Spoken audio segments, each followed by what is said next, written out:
This is part 3 of my series on the great work, and today we're going to start off with the topic of spiritual currency. Spiritual currency.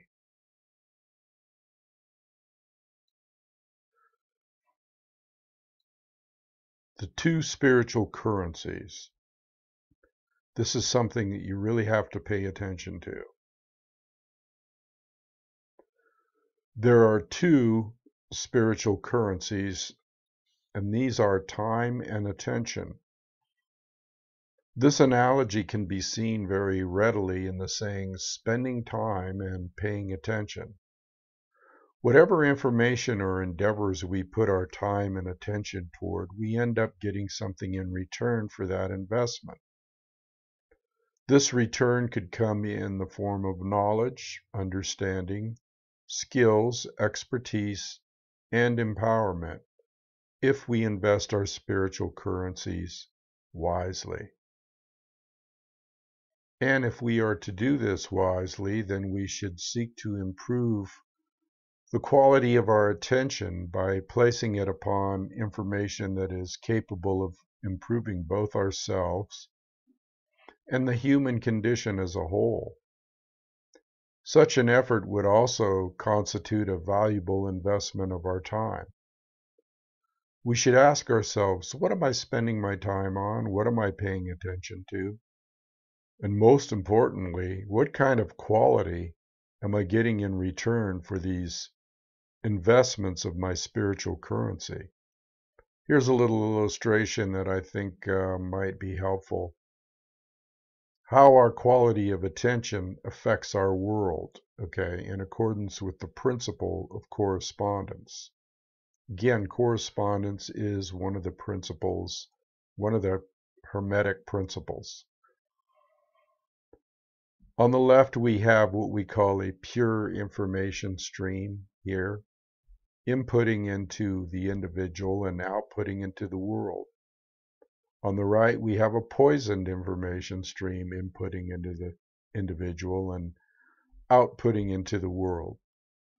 So what we want to try to do is make sure that our information stream is not poisoned or is not some kind of propaganda or not some kind of something that is going to block the truth. Kind of an example here, an illustration of how we spend our time. What are we paying attention to? Shows a bunch of people just sitting there being hypnotized by the boob tube television, spending a lot of time on something that is really not going to pay dividends. Here's another example of how we might be spending our time. So over here we have books, okay, which the Latin is libre, freedom, and it also means books, okay. So through books and through knowledge that comes from books, we're gonna have a good dividend. We're gonna have a good payoff, as opposed to the internet, constantly being on the internet or constantly being in front of a screen, much like constantly being in front of a screen of the TV medium, television. This is going to be a lot better for people in general. Natural law, also known as, or the law of cause and effect, law of attraction, karma or moral law, or the golden rule. And you see the description here, law of cause and effect is effect invariably follows cause. For every action there exists an equal and opposing reaction. The law of attraction, the energy you emit is the energy you attract. Energy flows where attention goes. As you think, feel, and act, so you shall be. Karma or moral law, you reap what you sow. Golden rule, do unto others as you would have done to yourself. Here are some natural law expressions, or how it works. Natural law expressions. The recognizable workings of natural law in human life take place through 5 basic expressions.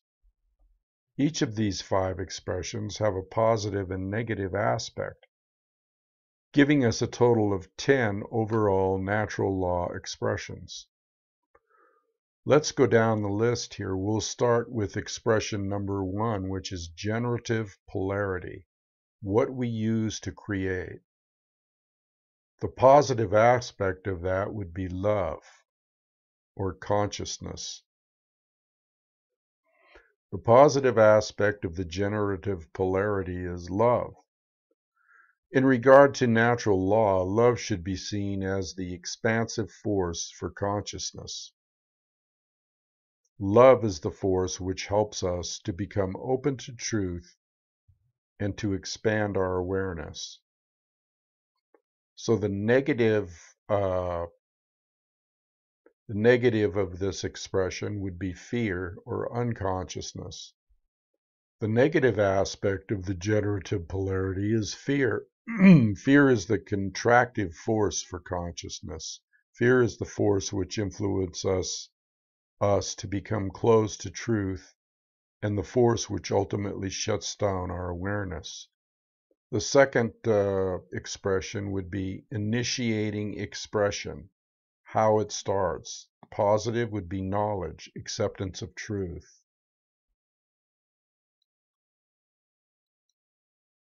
The positive aspect of the initiating expression is knowledge, or the acceptance of truth. Knowledge positively influences the quality of our lives because it positively influences our decision-making processes in every area of our lives. The negative of this initiating expression, refusal of truth. Here's something that we really need to look at here. That is media brainwashing, or being hypnotized by the mass media and information that is not beneficial to us, propaganda. The negative aspect of the initiating expression is ignorance, or the refusal of truth. Ignorance negatively influences the quality of our lives because it negatively influences our decision-making processes in every area of our life. It is important to remember that ignorance or ignorance should be distinguished from nescience. Nescience means not knowing because necessary information is not present or obtainable.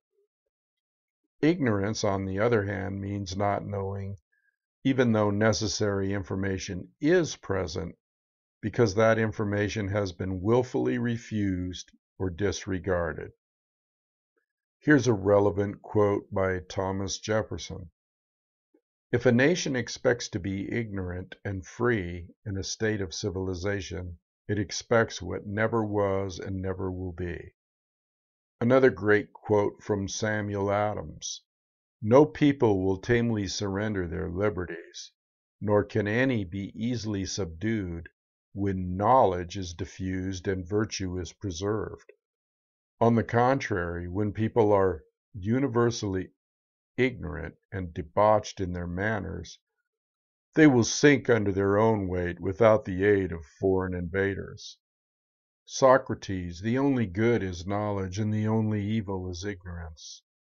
Here's a good one by Mark Passio, who incidentally I want to thank for supplying these slides to the general public so that they may pass on this information. Willful ignorance in the presence of knowledge is the measure of a bad person. Ignorance or ignorance is the root cause of all evil. Since only knowledge eradicates ignorance, it is our duty and moral obligation to educate ourselves as well as the masses around us. Let's go to the expression number 3, internal expression. What happens inside us? Positive is sovereignty or internal monarchy. In other words, we are our own rulers. The positive aspect of the internal expression is sovereignty, or what I call internal monarchy, one ruler within. As a state of consciousness, sovereignty means that one has unified the three aspects of their consciousness, such that there is no contradiction between one's thoughts, emotions, and actions. Sovereign is derived from the Latin adverb super, above, and Latin noun regnum, rulership or control. Thus, sovereign means one who is above the rulership or control of another. Sovereign means not a subject or a slave. Sovereign, not a slave. A sovereign is a monarch, mon or mon, one, archon, ruler, a single ruler who rules only the kingdom of self. Sovereignty is a state in which one controls one's own thoughts, emotions, and actions, and by bringing them into unity, non-contradiction, non-duality, attains mastery of one's own consciousness. So self-control equals self-mastery equals self-ownership, not a slave, not being a slave.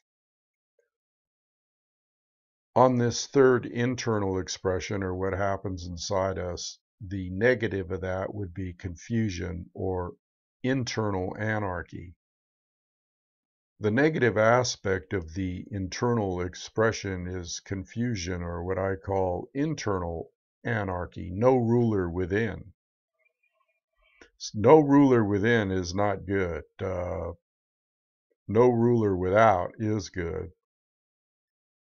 Confusion is the state of mind in which the being is ruled by fear and ignorance. Confusion could be seen as internal opposition or being torn apart from within, such that one's thoughts, emotions, and actions are in perpetual contradiction to each other. On to the 1, 2, 3, 4th expression, which would be external expression, or what happens in society. The positive aspect would be freedom or external anarchy, meaning no rulers. Here we have an illustration of the chains being broken that are imprisoning mankind or mankind on the planet. The positive aspect of the external expression is freedom, or what I call external anarchy, no external ruler. True freedom for all should be seen as the goal of spiritual development. Such a state can only manifest as a result of human society's adherence to natural law. External expression, positive freedom, negative control, external monarchy.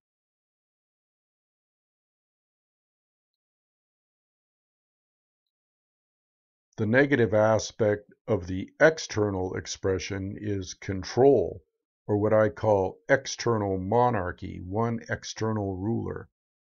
Control is the pathway to all forms of evil and destruction. It results when a society lives in direct opposition to natural law.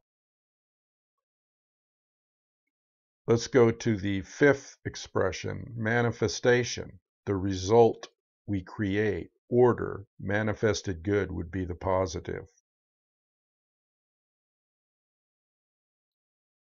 The positive manifestation is order or manifested goodness.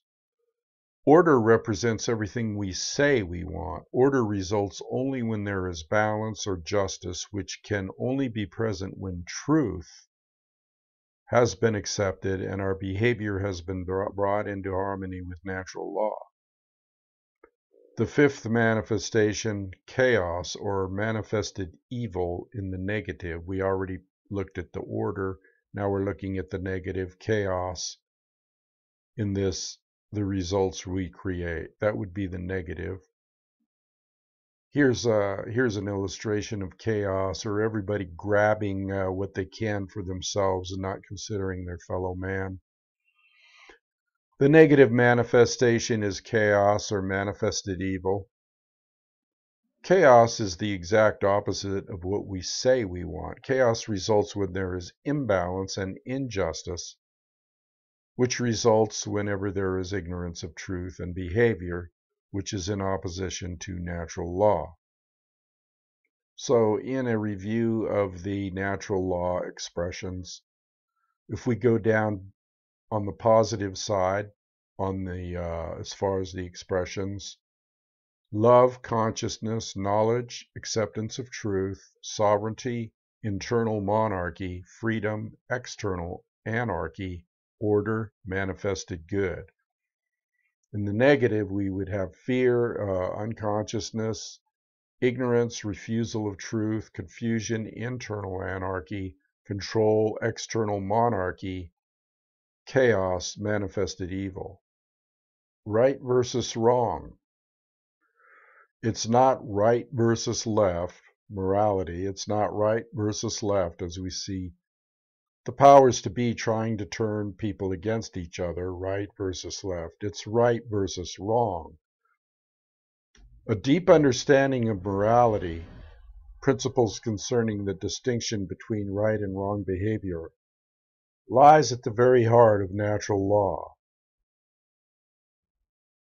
Right would be correct, based in truth. It would be moral, in harmony with natural law, and actions based in it do not result in harm to other sentient beings. That would be considered a right. A wrong would be something that is incorrect, not based in truth, something that is immoral, in opposition to natural law, and actions based in it result in harm to other sentient beings. Knowing rights. Rights are most easily understood when they are considered through apophatic inquiry. This process helps us to understand what a right actually is by understanding which actions are not rights because they can cause harm to others. Apophatic inquiry, from the Greek noun, and here is the noun in Greek from the verb to say no. A method of logical reasoning employed when given a limited set of possibilities in order to arrive at knowledge by way of the exclusion of known negatives. Describing what something is by explaining what it is not. Affirmation through negation. Here are some natural law transgressions or harmful actions. Murder or assault, rape, theft, trespass, coercion, wrongdoings. These are all wrongdoings. In other words, every harmful action that a human being is capable of taking is a form of theft. Some form of property is always being stolen when a wrongdoing is committed. Life is a form of property. Rights are a form of property. Freedom is a form of property.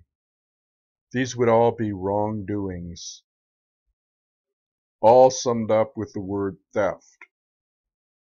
Natural law transgressions, again, a living being or their property must have been harmed in order for a violation of natural law or a wrongdoing to have taken place. Any action which does not cause such harm is a right.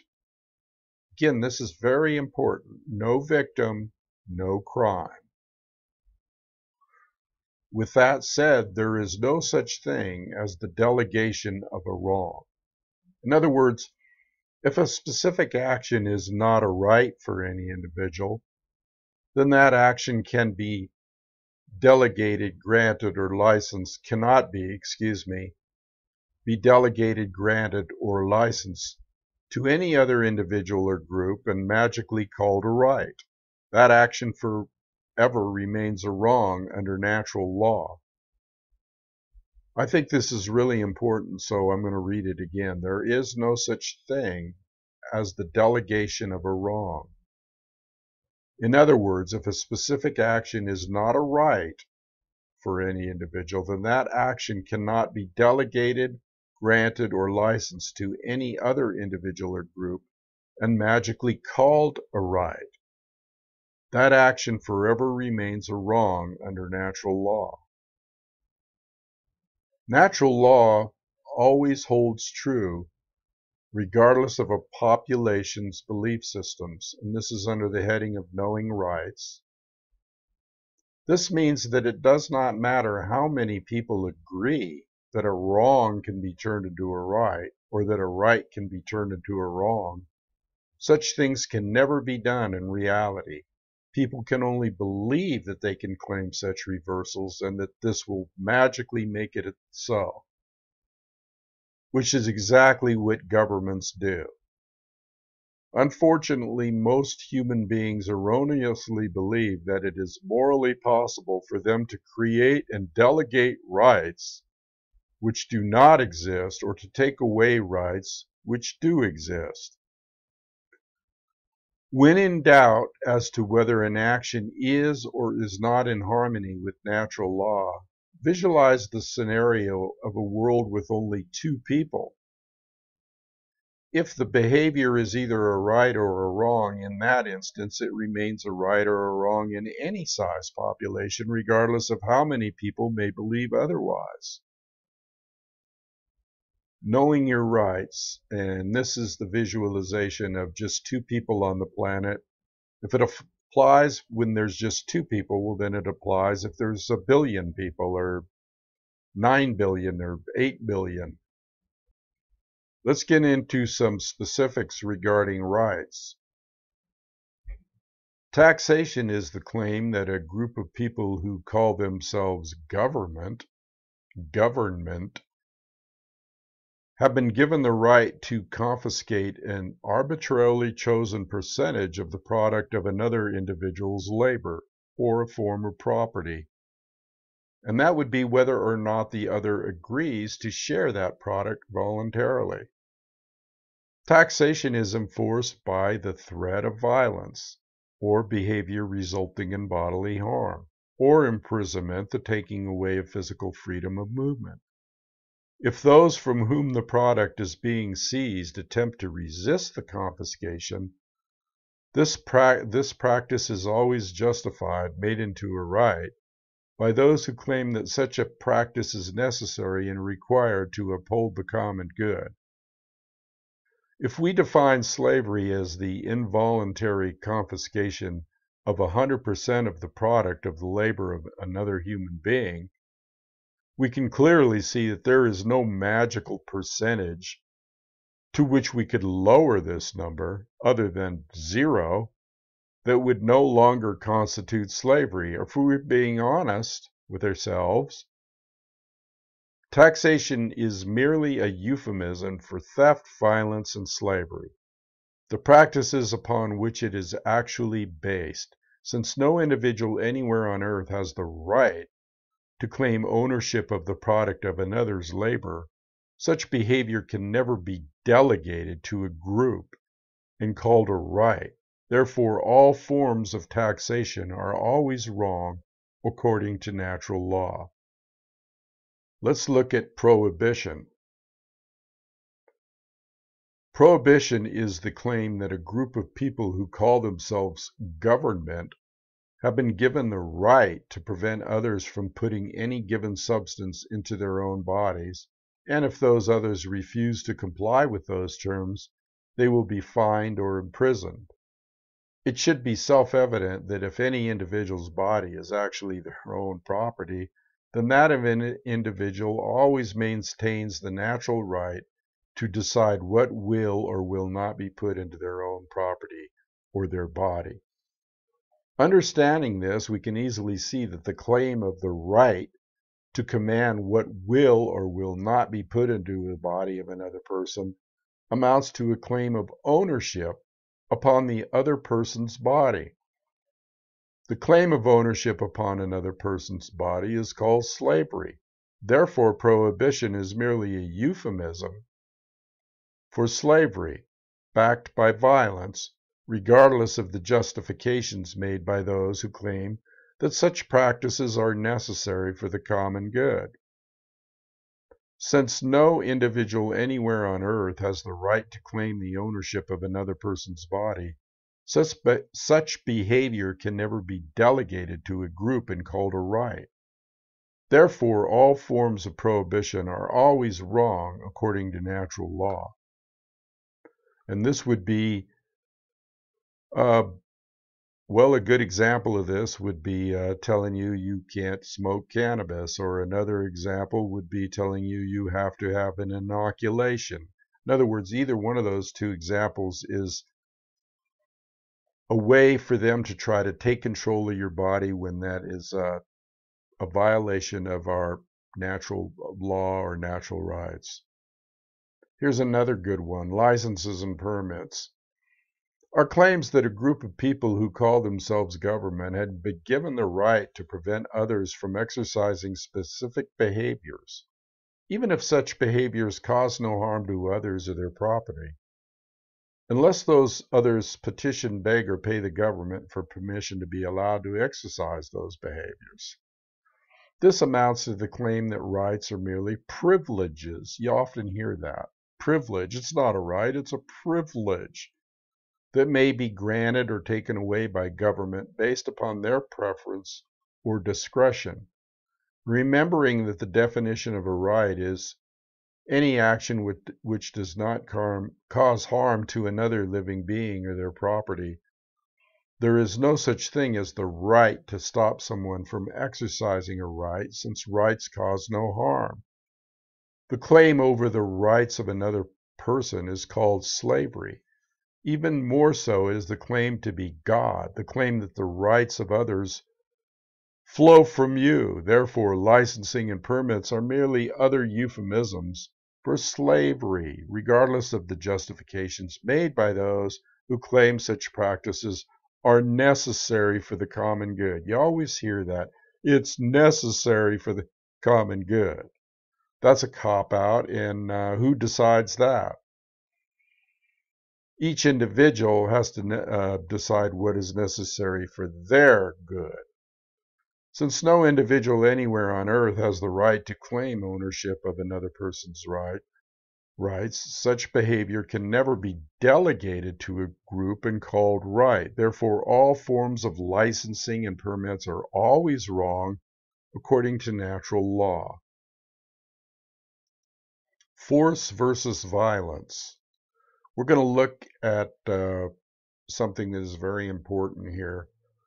Force and violence are often spoken about as if they are the same and used interchangeably, when in fact they are diametrically opposed. They're polar opposites. And here we have the true descriptions. Force, the capacity to do work or cause physical change, energy, strength, active power. Action which is in harmony with morality and natural law because it does not violate others' rights. Action which one always possesses the right to take includes defense against violence. What is violence?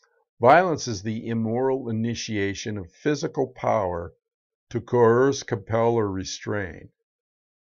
It is coercive action which is in opposition to morality and natural law because it involves the violation of others' rights. It is action which one never possesses the right to take. So here we have the difference between force and violence. Two diametrically opposed polar opposites. And in this regard, human beings possess the natural right to defend themselves from violence with defensive physical force. A person who is accosted by violence possesses the right to stop the person who is conducting the violence from continuing to do harm to them with any amount of force necessary to stop the attack, up to including deadly force. This is a right, a natural right. Does violence become a right when government does it? No, it does not. Violence is not a right when government does it, because they are intruding or they're harming another individual. Let's look at the two pillars to get a further clarification of how this works. The two pillars of enlightenment. Here we have the two pillars. Over here would be the sacred feminine non-aggression principle. Non-aggression.